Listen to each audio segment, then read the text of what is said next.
let's begin in mountain pose or Tadasana. This was our first episode on grounding this month, and you just want to use this moment to welcome yourself into this space by taking 3 deep breaths on your own. Thank you for coming back onto the channel.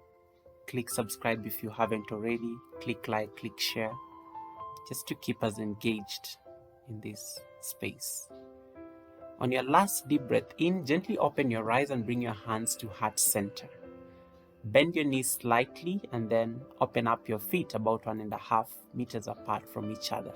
And then turn your right foot out and then just find an alignment. So you're pressing the back foot, like the outer edge of the back foot is pressed. And then imagine you're creating a line from your right heel to the arch of your back foot. And then bend your knee. Bend your knee, keeping your arms open and come into Warrior 2. To those of you who may not know what Warrior 2 is, you can check the link above for the episode on the Warriors of Yoga. And just use Warrior 2 just to experience this pose for a moment. And then bring your forearm onto your thigh, your right thigh, and then bring your left hand onto your waist, the side of the pelvis. And then you want to turn your pelvis slightly towards the back to open up your chest. So usually this posture tends to have most people collapse their torso in a very awkward way, or better yet, they end up stretching their hands, straining their shoulders, So the importance of, bringing your hand onto your waist and then resting your forearm onto your thigh at the beginning is just to be able to have a sense of the most comfortable variation of the posture. And then you sweep your hands overhead. There's something in shoulder anatomy called flexion and abduction. So when you sweep your hands overhead, this is an abduction. And abduction sometimes may end up being a bit intense for most people. So usually there's another movement where you bring your hand down and then you take it above your head. Same thing. So when it goes up, abduction. But when you take it down and then it goes up, we call this flexion. This is like the most comfortable for most people because it doesn't strain the shoulder, that you don't feel a pinch. I like flexion because it feels very comfortable. And then once you have that alignment, you can either gaze down or maybe gaze in front, or better yet, if you want to experience the full expression of the gaze, you can gaze towards the tips of the fingers on the raised hand. Okay, it may feel a bit straining on the neck, so feel free to use the options we've given you.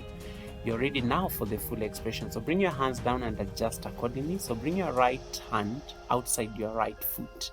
Okay, your torso is resting on your thigh, and then sweep your hands up using that flexion. Just land and open up your chest. Okay, so make sure that the front knee is 90 degrees and remains there. The back foot is pressed firmly on the mat. Your core is engaged. You're scooping your tailbone in so your butt is not sticking out. We'll talk another day. So, and then once you have that alignment, make sure you feel that side stretch all the way from the outer edge of your left foot to the tips of your fingers.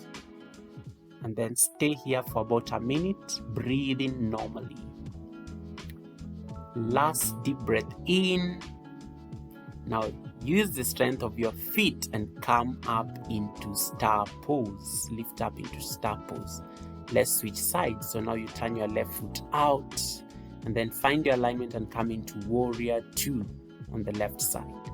And then once you're ready, bring your left hand outside your left foot and then sweep your hand up overhead. And then gaze towards the tips of your fingers on the right hand. And then again, make sure the back foot, now your right foot, is firmly pressed on the mat. So you're connecting with the earth and the ground. This posture is an amazing grounding posture. And then again, you can stay here for about a minute, just taking normal breaths and feel that amazing side stretch. And then modifications to this posture or variations that can be used. One, you can either bring your right or your left hand inside the foot. This actually engages your inner thigh, and then you can stack your shoulders on top of each other if it's not comfortable, stretching it overhead. So you can just experiment, but just make sure that the shoulders are stacked upon each other. Or better yet, just stretch it above your ear. The other option will be to get a block, and then this actually helps you raise the floor above, support your hand on the block, and then this brings the floor at least slightly higher. And then using the same flexion, again, you can stretch your hand overhead and just feel how amazing that is. And feel free, by all means, to use even the longer edge of the block. It's perfectly fine.